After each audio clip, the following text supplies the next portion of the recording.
Qui es-tu et qu'est-ce que tu fais? Bonjour, je m'appelle Tanguy et je suis photographe et tu te trouves ici donc, dans l'atelier Mendrisse, qui est l'atelier de peinture de mon père. Cool. So now we switch in English, okay? We can switch in English if you want. Yeah. Switch in English. Yeah. Perfect. Okay, so tell us a little bit about your background and how you got here. Educational or where you've lived before, etc. I'm born in an artist family. That's the first thing, very important. My father is a painter, my grandfather was a sculptor. I start with movie when I was 9. I've been making acting for a lot of years, and once I was 25, I started making shots. And that's how I just started to put my shots on the wall. My father just told me, put some shots on the wall and let's see what happens. And I just keep on going. Who gave you your first camera, or how did you get into photography? My first camera, I had it, I was actually on a musical show on Moulin Rouge. I had it with me, I was dancing, singing and stuff, and I had my first one and making shot of my friends, just making all the repetition and stuff, and it was very fun. Okay. First one was this one. That's awesome. And have you always been in Paris? I'm born in Paris. I'm one of the only one, born in Paris. A real Parisian? Yeah, my family is not, but I'm born in Paris. I lived 10 to my 15 near Versailles. I've been living also a little bit in Tarifa in Spain, when I had like just a little breakdown and I needed to just make something different of my life than art. And I started also to make some shots there. And yeah. Would you say that traveling then is a big part of your inspiration? Does it help you create? Yes, in a way. My first shot, I was actually just walking in the street in Paris. I had my camera with me, so it was a mix of the situation on set. And a lot of time I was just on my own and I had my camera and walking in Paris looking for street photo. Because I think I like the fact that you're just walking around, there is some stuff moving around you, some light, and you just have to know your technical camera just to catch the good shot at this moment. So first was Paris. After that I needed to make little of changing, making a lot of traveling. So I always had my camera with me, look up for what's going to be the sunrise, where I'm going to go. Well, one of the first was Morocco. So it was to go in the Sahara, it was to go some different places just to lost myself, about finding myself and finding shots in the same time. So that was in a way the perspective of it. Nice difference. Less traveling, more working in Paris, but yeah. Yeah. And when you're traveling, do you do more street photography, or are you focused more on the paysage, the landscapes, or? I think it's a mix of everything. I don't have like a specialized in something. I think I just make some shot of my life. So it could be just one day in the morning, it's going to be a coffee. Just I'm going to take a coffee and picture because it's nice with the sunrise. After I can go outside, it's going to be street photo. After there is some landscape. So I'm just going to, when I'm traveling, just following je suis mon chemin, merde, c'est quoi? Yeah, I just wander. You can I'm say just that. following, yeah. Yeah, just wandering. Yeah, I'm just wondering what's going to be today, and I'm making shots in the same time. So always my camera with me, like what I'm going to take.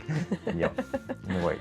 Okay, well, let's talk about your family a little bit and the influence that maybe they had growing up in an artist's family. Do you feel like that had an influence on your artistic eye and your vision of? I think it has been helping me, that's for sure.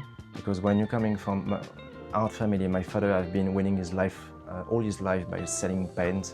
So I'm born in the perspective that this is possible. It's possible to live about art. So when I stopped school when I was 14, say, okay, you want to do art? Do art. We're going to help you. At the moment you will see that you're working, and that's okay. If I was not, well.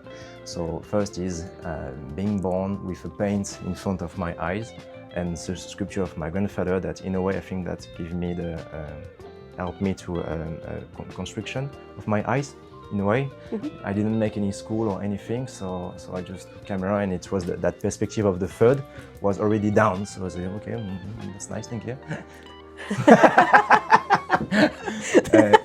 Thanks. Yeah. Okay, what is that food? I don't know. Okay, thank you. Yeah. And so I keep on going. So I had the chance to be born in a family artist that helped me and support me even today. Again, it's disaster. Yeah, okay. I was just thinking, because I know the story, one of the stories about this. Can we talk about it? This one? Yeah? Yeah. Okay. This is a sculpture of my grandfather, Jean Monnier. Jean Monnier was a sculptor from Auvergne at the beginning, and he finished his life in Savoie. This is 3 parts of wood, and there is some stone here and in the eyes, 3 parts together. And most of his life, he never been selling any of his sculpture. He was just making them, giving them for the church or doing different stuff. He have been also a teacher in Clermont-Ferrand. I think is that. I'm not sure on that. And you can find today in France a lot of church places and different places some big stone that he have been making. And it's that kind of artist that was just on a wooden une échelle, je sais plus comment on dit. A ladder. Ladder, merci. Yeah. And just for months, just doing that. Chiseling. Just doing that. Yeah. There is no IA, there is no computer, there is no nothing, just him, and the fact he was just like super peaceful in a way. And a lot of different time also he was making that on stone. And the problem with stone is that when you do like a big one and it's too much, everything is exploding. So you were like seeing him like going out of the place all white because he was working on the marble, Marble. and just doing. And everything was becoming like super white, and that was nice. That's funny. I'm actually sad that I was not there at this moment to make the shot with my camera. Too young, or maybe not born at all, but yeah. Have you ever seen any of those sculptures? Have you been to see them? Yes. Yes? Yes. Okay. And what was your feeling when you saw them? Proud, in a way. Know that this is my grandfather did that. Everybody can see that every day. They're just like walking around, and it's like my grandfather did that in the mountain, just alone, just give them, and that's it.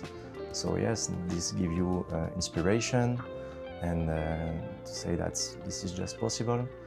And in a way that today we are a lot making movies, pictures, everything. We show that every time on Instagram. We have to show what we are doing to give it. He was just doing that because he needed to make it, not because he wanted to show it. Completely different way of perspective to be an artist. And that actually was my grandmother that was bringing back the money at house, not him, so yeah.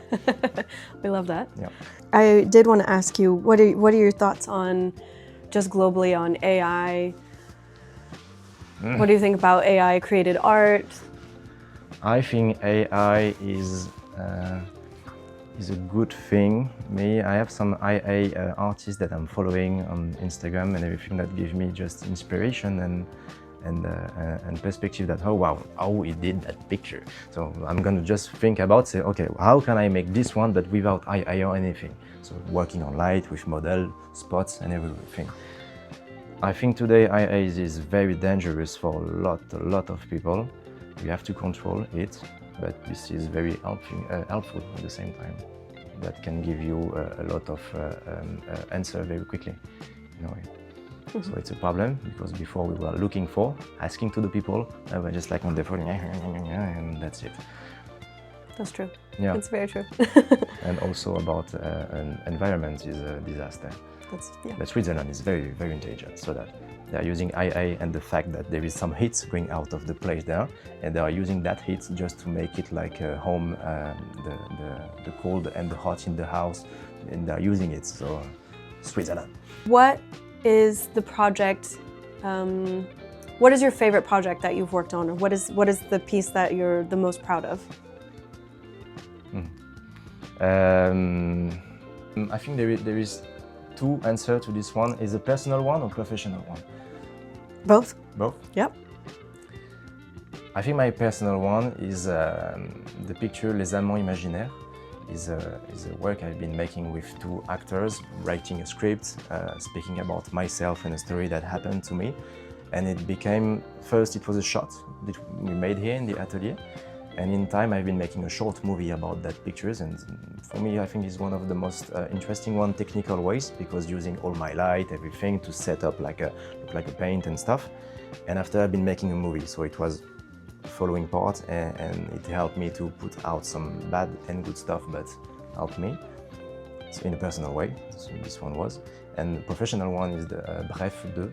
I don't know if you saw that, but saw that no. Yes.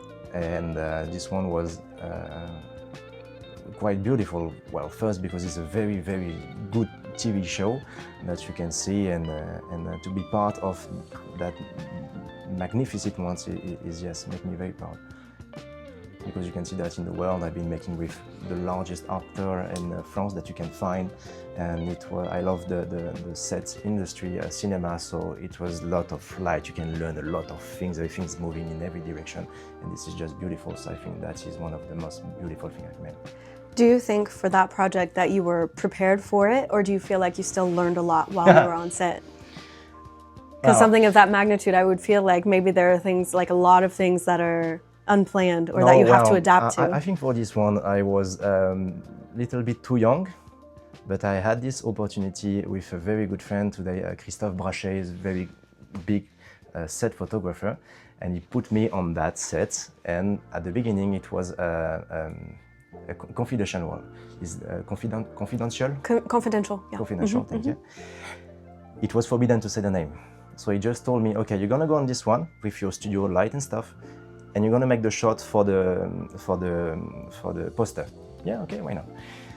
So I go on. I don't know exactly what it is, and the first day I have Jonathan Cohen, Aurel San, and Gringe in front of me, looking at me like, so what are we making now? I don't fucking know. And I had to make that shot that just looking on top with Bref 2, and the first day I just tried, like, okay, what I'm gonna do now? Oh, you know, I had just a little light, like something like quite shitty, and I did it, so it was fun, but I think it was a bit too young for that. You think? But why do you think But that? I did it, so... Yeah, you did it, yeah. So, I mean, but now you like level up. So why do you think you were too young for it? I didn't feel legitimate at this moment because I was quite young in the set cinema industry, and my friend that put me here was like, yeah, okay, let's see what happens, I don't know. And I did it, so at the end it's okay, we had a good moment, laughing. It had been for 4 months doing that all the time. But the first day was with those 3 amazing guys, and they're like, ooh, wow. It was fun. Yeah, kind of a shock. Yeah. Were they nice? Were they nice to you? Were they nice to you? Yeah, fun. Yeah. Very fun.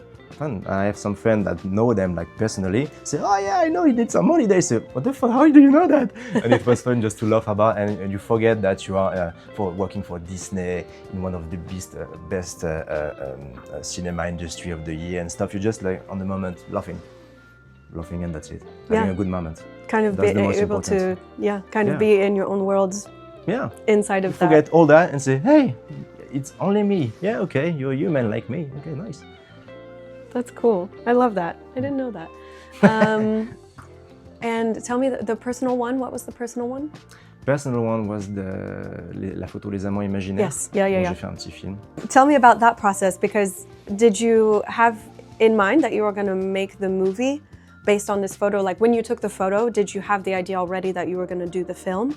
Or did you have this idea and you wanted to express these feelings, you took the photo, and then later it transformed into a film? I didn't had the idea of making a movie. I didn't had the idea of making that shot first. I just needed to speak about that story. So I had just 2 good friends just to be sitting here on the window of the gallery, creating my light. I think that at the moment I didn't knew that I was speaking about myself for that shot, and I learned it in time. It was difficult, but it's okay. And no, I didn't decide it was going to be a movie after that. So it was only a short for now. I want to make it longer. Maybe it's a painful one, so I will see later if I make it more longer. Yeah, painful in the sense of emotionally, or painful, okay. Yeah. Okay. I'm speaking about something very personal inside. Yeah. That's why it is. And then you put this up for competition. Yes. Beginning it was not.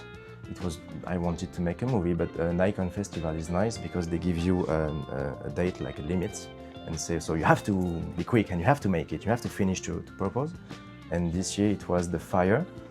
So my director of photography, Elliot Charpentier, had this idea to put a pomme de pin. Pine cone. Pine cone inside, to make the perspective of love inside burning and finishing. to make it for the Nikon festival because it was a flame inside and it was nice. It was a good idea. Not mine, but it was good. Yeah. What is the most important lesson that you have learned about photography up until now? In photography? Yeah, like a life lesson, but for photography. I can speak to you about a life lesson, not in photography first, about cinema. Okay, let's hear it. My first movie, I was 9 when I made it. It was a long one, it was a big movie, shot inside, I had a character. And in this one, I was supposed to kill the teacher. It was in the First World War. And before the shot, I had to speak with the actor. So we just keep on being friends. And when it was the shot, so I had to go to him and just smash him on the head because it was like being on the French flag and stuff like that. So I had to smash his head. And I didn't, I lost control and I didn't make it. Like I was like, oh no, it's too nice, I'm not gonna do that. And so at the end, in the movie, they cut it down. So I don't have my part in the movie. And I think that is one of the most important I've been learning, is that it's not because you had the casting, it's not because you're in the movie, it's not because you made, after they can just cut it down and that's it. So I learned, I think it was a painful one, but nothing, rien n'est acquis. Donc, yeah. Yeah, don't, yeah. Even more in the cinema industry. Don't take anything for granted is how you say that. But yeah. That's insane, okay. Yeah. Wow. Painful one, but well, now you can just see my little hair doing like that with a big mask, so you don't recognize me, but you can see my hair like that. And it's nice. It's a good memory of it. I felt in love with cinema at this moment, so yeah, it was a good one. Yeah. And lesson about photography. This one I don't have it for now. It could be technical, it could be about, you know, like one of the ways I think of your photography is something actually that you said to me, that it shouldn't be explicit. In a lot of your photography, you leave kind of at least 75% to the imagination, where we can interpret it how we want or infer what we want, see the photo how we want. So I don't know if you say that just because it's a lesson, or if you just say that because that's how you live. Just say it. I think I don't like lesson in a way. I don't like to say this is better like that or better. What did I? No, I think the only thing I've been learning about myself in pictures and just improve myself in technical is that more you know, less you know. This is disaster because there is always more. That I want to buy that and I want to go there, and and you just keep on going learning about yourself. You're gonna learn, I hope, until the end of your days. So you're always gonna learn and learn and learn, and this is like, fuck. What are you working on presently? Do you have any projects like in the works? Do you have something that you're waiting for? What's up for 2026? For 26, my goal in a way is to move from the click, from the camera to the rec. So go to the camera, to become a director of photography, but with a camera. And it was the Nikon festival in that period actually, so I've been helping some friends working on the lights to make the set look like night, to take the camera on my shoulder and to help them in a way of a chef-op. We'll make it. So one of my goals now. And what makes me exciting, working with the RAID in France, is the special force in France. So I work with them, making some shots for them, going not on the mission but on the practicing one. And this is very nice, because I can do everything I want. I'm super free to put the light, to put everything, and to be so close from people that have that mind, like crazy, super mind. This is a chance. Yeah. And they give me a lot of feedback about that, just make me, I don't know, use their guns and stuff like that. It's very fun. Yeah, that is cool. So what would you say your favorite kind of client to work with is? Favorite client? Favorite kind of client, yeah. Not a specific one, but your favorite type or your favorite project to be on. One of my goals, what I really like, is to create the poster for the film. So if there is a movie maker that call you and they say, okay, I need one shot just to speak about my movie, when the people is going to see that shot, they want to go to see it, but they don't know exactly what's going to be, but they want to, what's it? But just with one shot, no IA, no nothing, just one shot. That I like. That are super creative. And you are just very close from the movie maker of anyone, and this is powerful. But in the same time, I have friends calling me because they're getting married, and they say, I don't want to marry a photographer, I want you. Okay, why not? Let's see about that. So it could be that, it could be, I don't know, anything, just help friends. That is nice. That's cool. And just call you, say, okay, I want you to be here because that is giving me energy and ideas, and I want you to be here. Okay, let's go. Let's see what happens. And last question, I won't torture you any longer. If you could invite 3 people, living or dead, to a mimosa brunch, who would they be and why? For sure, yes, creative people. Well, no, for sure, we really want to have my grandfather, but this is for something else. But it could be a good one. To speak with him today, and yes, because he was giving me a lot of energy. So yes, maybe first I'm gonna say Jean Monnier, my grandfather. He had the chance to be here. I want to see him. And no, I think a movie maker. I really want to have a Denis Villeneuve, just to speak with, because what a crazy mind. What a crazy mind, in a way that today everybody's using a studio and a lot of stuff to create movie like blah. Well, there's a lot of things I don't like, and he's just being simple but with big, best movie ever for everyone. This is crazy. You have a mind and something very artistic in his mind, so this is crazy. So that's for sure him. One of my favorite photographer is Saul Letter. So later he was making street photo, and I just want to say, hi, what's up? Let's go to have a walk together and let's see how you make shot. Well, now he's not here no more, but he's one of the most inspiring photographer. He was using analog ones in a way that even today with numeric is so difficult sometimes to catch just something very small and details, and it was crazy. I really want to know what is in his mind. So it's already 3 guys. Grandfather, Denis Villeneuve, Saul Letter. It's a good brunch. I think that would be a good one, yeah. Sounds like a good time. All right, that's all I got for you. Merci beaucoup, Tanguy. Thank you. Merci à toi. Yes.